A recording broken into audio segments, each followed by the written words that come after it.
పొలం పరిస్థితి మొత్తం కంప్లీట్గా అడ్డం పడ్డ. ఇప్పుడు పడ్డ వీటి కింద నీళ్ళు ఉన్నాయి.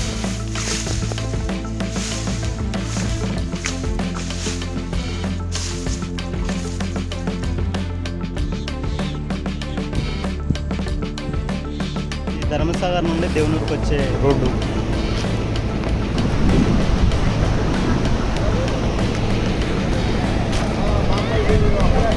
పోకుండా అది యాక్షల మర్రి, ఆ మర్రి కాడి దాకా నీళ్ళు పోతున్నాయి. ఇప్పుడు దేవునూరు నుండి ధర్మసాగర్కు రాకపోకలు బంద్.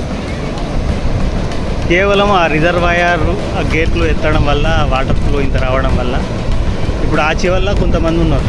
ఇది గ్రామానికి సంబంధించిన వ్యక్తులు.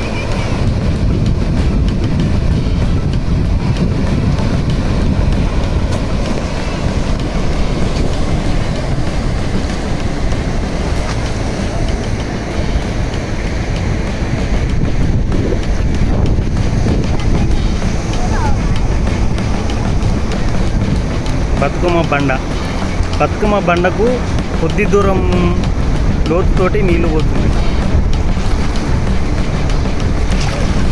అంటే ఇంచుమించు దీని వ్యాసార్థం దాదాపు 500-700 మీటర్ల లెంత్ తోటి దీని ప్రవాహం ఉంది.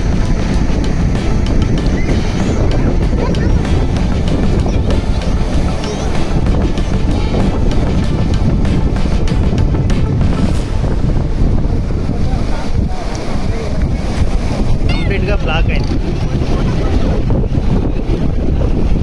అప్పుడు యాక్షల బ్రిడ్జి కనబడడం దాదాపు 5-6 ఫీట్ల హైట్లో నీళ్ళు పడుతున్నాయి.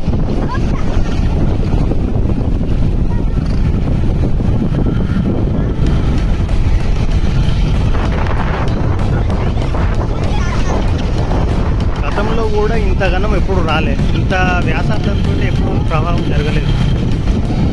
ఈ ప్రవాహం మామూలుగా లేదు. దీని కింద ఉండబడినటువంటి పంటలు, పత్తులు, వరలు కంప్లీట్గా డ్యామేజ్. అండి నమస్కారం, నా పేరు యువరాజ్, మా దేవునూరు. ఈ వీడియో తీయడానికి గల కారణం ఏంటంటే, గతంలో ఒక వీడియో తీశానండి నేను ధర్మసాగర్ రిజర్వాయర్కి సంబంధించి. గత ఒక రోజు క్రితం నుండి ఆ ముంతా ఎఫెక్ట్ ప్రభావం వల్ల రాష్ట్రానికి ఎంత నష్టం ఉందో లేదో తెలియదు, కానీ మా గ్రామానికి ఫుల్ నష్టం ఉంది. ఏ విధంగా అంటే ధర్మసాగర్ రిజర్వాయర్ గేట్ల రూపకంగా. అది ఎలా అంటే, ఆ నూతనంగా నిర్మించిన 9 గేట్లు, అందులో 8 ఓపెన్ చేశారు గత రాత్రి 10-11 గంటల సుమారుకి.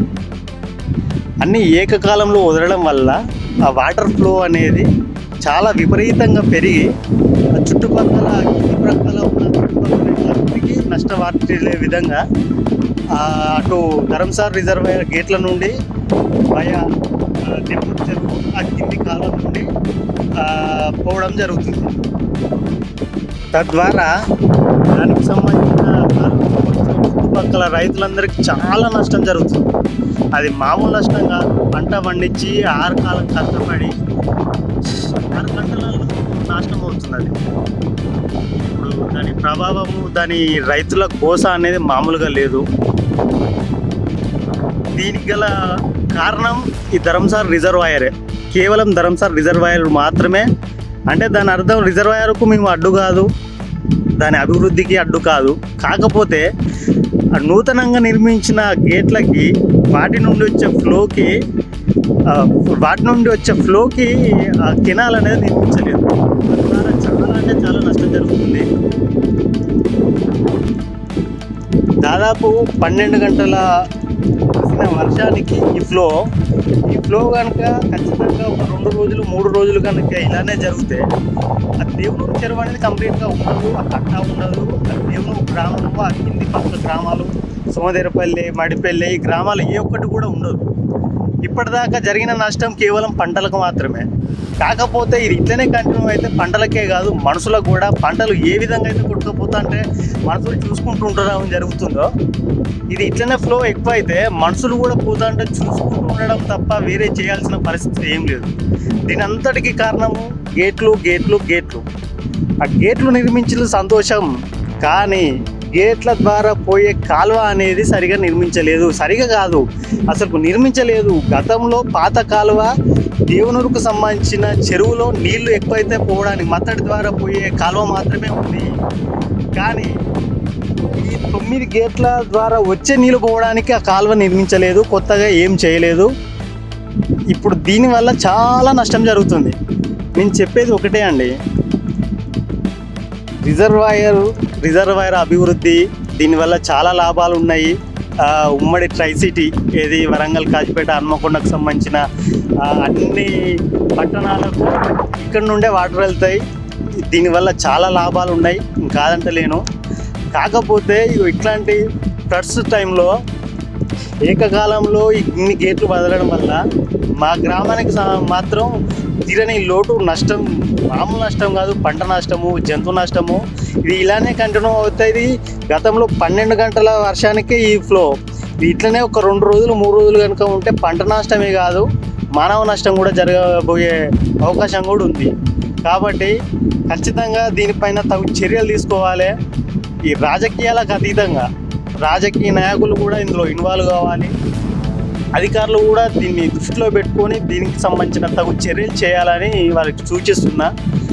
దేవనూరు గ్రామ రైతులకు మరియు ముఖ్యంగా యువకులకి తెలియజేయనేమనగా, మనకు జరగబడినటువంటి ఇటువంటి నష్టాన్ని, ఈ యొక్క సమస్యకు పరిష్కార దిశగా అందరం కలిసికట్టుగా యూనిట్గా మన ఒక దిశ ఉండాలనేది నేను సూచిస్తున్నాను.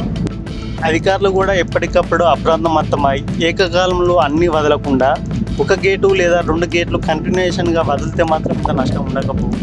ఏకకాలంలో ఇన్ని వదలడానికి వాళ్ళ యొక్క సిచ్యువేషన్, వాళ్ళ అధికారులు, పై అధికారులు ఆ వాటర్ ఫ్లో ఇన్కమింగ్ ఎక్కువ ఉంది కాబట్టి వదలాలని చెప్తున్నారేమో కావచ్చు. కాకపోతే మాకు మాత్రం చాలా నష్టం జరుగుతుంది. దీనిపైన రాజకీయ నాయకులు కూడా పార్టీలకు అతీతంగా దీనిపైన దృష్టి సారించి ఈ సమస్యను పరిష్కరించగలరని మనవి.